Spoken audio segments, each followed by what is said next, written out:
नमस्कार दोस्तों,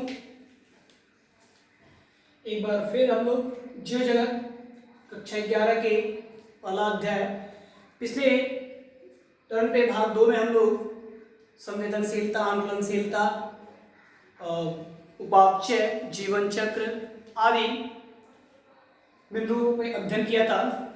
आज हम लोग इसके आगे अध्ययन करेंगे कोशिका संरचना। हमने बता दिया था कोशिका संरचना को, पुनः एक बार आज रिपीट कर रहा हूं, वहां से शुरू कर रहा हूं। कोशिका संरचना, कोशिका संरचना, सेल स्ट्रक्चर, ठीक है, सेल स्ट्रक्चर। कोशिका सभी जीवधारियों की प्रथम संरचनात्मक इकाई होती है, यानी एक छोटी कोशिका। आप लोग कोशिका के बारे में भी जानते होंगे, रॉबर्ट हुक ने इसका खोज किया था, किंतु हम उन चीजों को अभी नहीं जानेंगे। कोशिका जीवधारियों की प्रथम संरचनात्मक इकाई होती है। सभी जीव, जैसे चाहे वो एक कोश की हो, बहुकोश की हो, सभी कोशिका विभाजन की सहायता से ही अपनी वृद्धि करते हैं, यानी उनकी वृद्धि होती है, कोशिकाओं से मिलकर ही बना होता है, विकसित होता है। पौधों एवं जंतुओं में जो कोशिका होती है वह जीव, पौधों एवं कोशिकों में पौधों एवं जंतुओं में कोशिका के अंदर जीवद्रव्य कला में स्थित होती है। क्या होती है? कोशिका कला में द्वारा घिरा होता है, ठीक है। पौधों तथा जंतुओं की कोशिकाओं में जीवद्रव्य क्या होता है? कोशिका कला के द्वारा, यानी प्लाज्मा मेम्ब्रेन के द्वारा घिरा होता है। इसके अतिरिक्त पौधों में एक अन्य भी पाई जाती है, अन्य परत भी पाई जाती है, जिसे हम लोग सेल वॉल कहते हैं। सेल वॉल पौधों में होती है, ये एक अन्य परत होती है जिसे हम कोशिका भित्ति कहते हैं, ठीक है। तो ये रहा हमारा कोशिका संरचना। अब हम लोग आगे अध्ययन करेंगे गति, गति के बारे में। गति, ये 8वां है हमारा मूवमेंट, मूवमेंट, गति। गति किसे कहते हैं? गति किसे कहते हैं? तो गति सभी जीवधारियों का मुख्य लक्षण होता है। पौधों को स्वतंत्र रूप से एक, चाहे वो बीजाणु की सहायता से हो या फिर युग्मक की सहायता से हो, एक स्थान से दूसरे स्थान तक जाने की प्रक्रिया, यानी गमन करने की प्रक्रिया को ही गति कहते हैं। ध्यान दीजिएगा, गति किसे कहते हैं? पौधों में बीजाणुओं की सहायता से या फिर युग्मकों की सहायता से, यानी किसी भी जीव में बीजाणुओं या युग्मक की सहायता से एक स्थान से दूसरे स्थान तक जाने की प्रक्रिया को ही क्या कहते हैं? गमन कहते हैं। अब आप कहेंगे कि सर जंतुओं में तो होता है, ठीक है, हमने देखा है जाते हुए, चाहे वो गाय हो, भैंस हो, बकरी हो, मनुष्य हो, किंतु पौधे कहाँ गति करते हैं, यानी वो कहाँ चलते हैं? तो मैं आप लोगों को बता दूं, ये रहा पौधा, और पौधे की जो जड़ होती है, इन जड़ों से जो कोशिका, आप लोग देखे होंगे अपने आसपास, पीपल या बरगद का पौधा जो होता है उसकी कहीं खुदाई होती है, मकान बनने लगते हैं, तो वह जड़ मिलता है। तो क्या वह उस स्थान पे होता है? नहीं, उसी आसपास के पौधे का जो जड़ होता है वही होता है। तो गति कहीं ना कहीं इस स्थान से इस स्थान तक आया, या फिर बीज की सहायता से किसी दूसरे मकान पे उग जाना भी पौधे का, तो बीजों की सहायता से एक स्थान से दूसरे स्थान तक जाने की प्रक्रिया ही क्या कहलाती है? गमन या गति कहलाती है। अगला है श्वसन।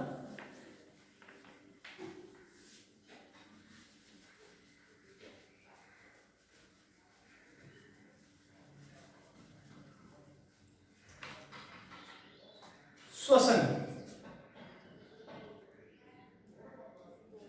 रेस्पिरेशन।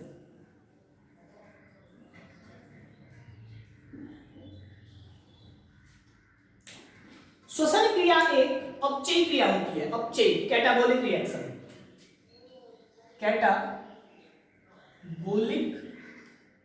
रिएक्शन, अपचयी, अपचयी,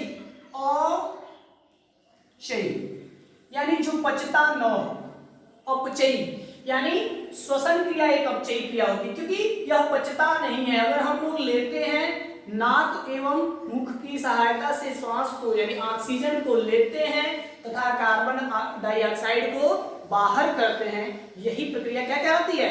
श्वसन प्रक्रिया कहलाती है। यह जीवधारियों की क्या होती है? एक विशिष्ट लक्षण होती है। ठीक है, श्वसन सभी जीवधारियों की एक विशिष्ट लक्षण होती है। यह एक अपचयी क्रिया होती है। इसकी सहायता से जीवधारी क्या करती है? प्रत्येक समय सांस लेती रहती है यानी श्वसन होता रहता है। किंतु इस क्रिया में जीव क्या करता है? जीवमंडल की सहायता से यानी जो वायुमंडल में ऑक्सीजन है उन्हें ग्रहण करता है नाक एवं मुख की रास्ते यानी मुख की सहायता से ऑक्सीजन को ग्रहण करता है तथा कार्बन डाइऑक्साइड का त्याग करता है। इस क्रिया में क्या होती है? कार्बोहाइड्रेट, फैट यानी वसा, प्रोटीन्स आदि का क्या होता है? ऑक्सीडेशन होता है। क्या होता है? ऑक्सीकरण होता है, जिसकी सहायता से ऊर्जा मुक्त होती है और वह ऊर्जा ही जैविक क्रियाओं को करने में सक्षम करती है। किसी जीव को जैविक क्रियाओं को करने में संपन्न यानी सहायता प्रदान करती है। यही प्रक्रिया क्या कहलाती है? श्वसन कहलाती है। ठीक है, श्वसन एक अपचयी क्रिया है। वायुमंडल से ऑक्सीजन को ग्रहण करना तथा कार्बन डाइऑक्साइड को बाहर करने की प्रक्रिया श्वसन प्रक्रिया कहलाती है। होता क्या है? जब हम ऑक्सीजन लेते हैं तो क्या होता है? हमारे अंदर जो भी कार्बोहाइड्रेट्स, फैट, प्रोटीन पाए जाते हैं उनका ऑक्सीकरण होता है यानी क्या होता है? ऑक्सीकरण यानी टूटता है और टूटने के बाद क्या होती है? ऊर्जा मुक्त होती है और वही ऊर्जा हमको किसी कार्य को करने में यानी कोई भी जैविक क्रिया करने में सक्षम यानी ऊर्जा प्रदान करती है। यही प्रक्रिया क्या कहलाती है? श्वसन प्रक्रिया कहलाती है। अब श्वसन की हम लोग ग्रंथियों की चर्चा नहीं करेंगे। श्वसन नाक की सहायता से ले जाता है, फेरिंग्स होते हैं, उसके बाद से फुफ्फुस ग्रंथियां होती हैं, तो बहुत सारी चीजें होती हैं। वो चीज हम लोग अगले जब भी उसका अध्याय आएगा तो उसमें अध्ययन करेंगे। अगला हेडिंग है पोषण।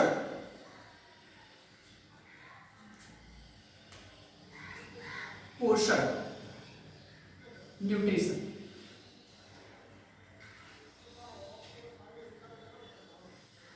पोषण किसे कहते हैं? तो पोषण एक ऐसी विधि है जिसमें पोषण एक ऐसी विधि है जिसमें भोजन ग्रहण करना,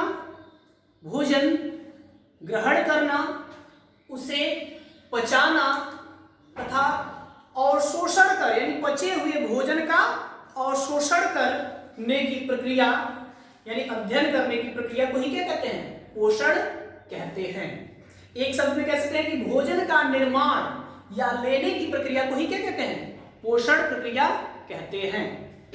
पोषण के आधार पर जीवधारियों को दो भागों में वर्गीकृत किया गया है। दो भागों में वर्गीकृत किया गया है, स्वपोषी, परपोषी। स्वपोषी, परपोषी, ऑटोट्रॉफिक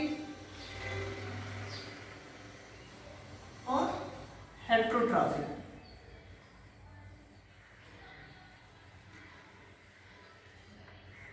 हेट्रोट्रॉफिक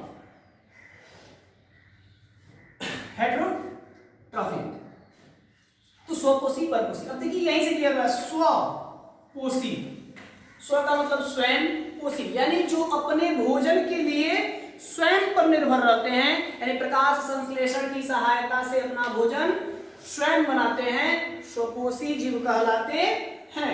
जैसे हरे पेड़ पौधे। परपोषी, पर का मतलब होता है दूसरा, पर का मतलब दूसरा,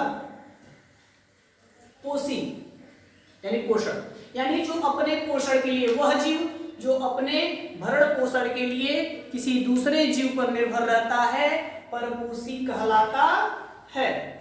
परपोषी को मुख्य रूप से 3 भागों में वर्गीकृत किया गया है।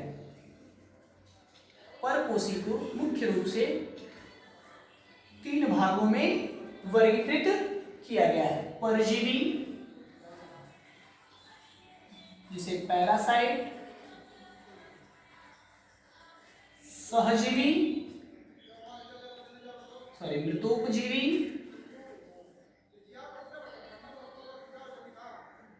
ठीक है, सैप्रोफाइट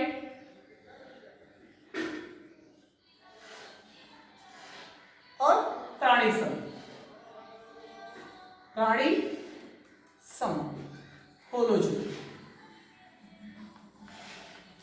ठीक है। अब देखिए परजीवी वह जीव जो किसी दूसरे पर क्या करता हो, भोजन के लिए निर्भर रहता हो, परजीवी कहलाता है। जैसे अमरबेल, जू आदि। अब देखिए परजीवी को 2 भागों में वर्गीकृत किया गया है। परजीवी को 2 भागों में वर्गीकृत किया गया है। बाह्य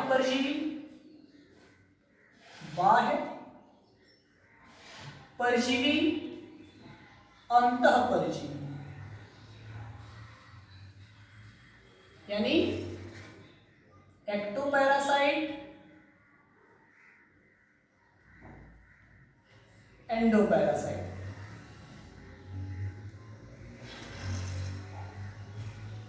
ठीक है, परजीवी को 2 भागों में, बाह्य परजीवी, अंतः परजीवी। बाह्य परजीवी यानी वह परजीवी जो क्या हो, जीव के बाहरी यानी बाहर, जीव के बाहर ही रहकर अपने भोजन को प्राप्त करता हो, बाह्य परजीवी कहलाता है। जैसे जू, अमरबेल, ठीक है, इत्यादि। अंतः परजीवी यानी जो जीव के अंदर रहकर अपना भोजन प्राप्त करता हो, अंतः परजीवी कहलाता है। जैसे गोल कृमि, केंचुआ, ठीक है, आदि। केंचुआ ये नहीं जो पाए जाते हैं जमीन में, वो नहीं, हमारे पेट के अंदर भी कीड़ी के रूप में पाए जाते हैं, उससे भी कहते हैं, ठीक है, या फैसियोला कह सकते हैं, लिवर फ्लूइड, ठीक है। तो ये रहे परजीवी। अब मृतोपजीवी किसे कहते हैं, तो वह जीव जो सड़े गले पदार्थों पे यानी कार्बनिक पदार्थों पे निर्भर रहकर अपना भोजन प्राप्त करते हैं, मृतोपजीवी कहलाते हैं। जैसे फफूर यानी कवर, ठीक है, जीवाणु, ये हो गए मृतोपजीवी।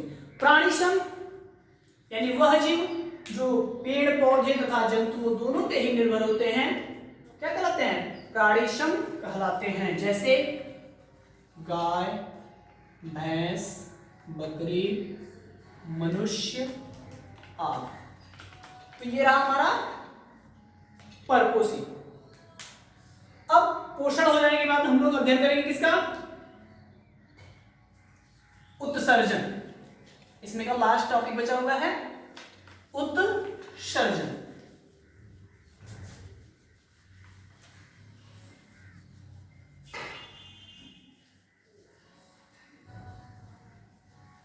उत्सर्जन, एक्सक्रीशन, ठीक है। उत्सर्जन, उत्सर्जन का मतलब बाहर होना, ठीक है, बाहर, एक्सक्रीशन यानी वह प्रक्रिया जिसमें जीव क्या करते हैं, सभी जीव अपने अंदर जैविक क्रियाओं के फलस्वरूप वेस्ट मटेरियल यानी हानिकारक पदार्थों को बाहर करती हैं, उत्सर्जन प्रक्रिया कहलाती हैं।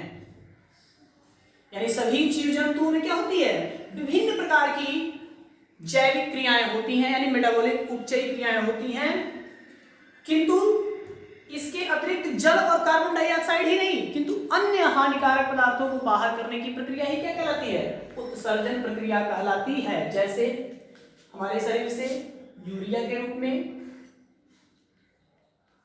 जल के रूप में यानी मूत्र के रूप में, और भी वेस्ट मटेरियल यानी कार्बन डाइऑक्साइड, ठीक है, यानी CO2। ये प्रक्रिया क्या कहलाती है? उत्सर्जन प्रक्रिया कहलाती है। अब अगली हेडिंग होगी, अगले पार्ट में आपके ये सारे के सारे आपको मैं बता दिया कितने तीसरे पार्ट में। इसके पहले हमने आपको बताया था 11 पार्ट जीवधारियों के लक्षण होते हैं। कौन कौन?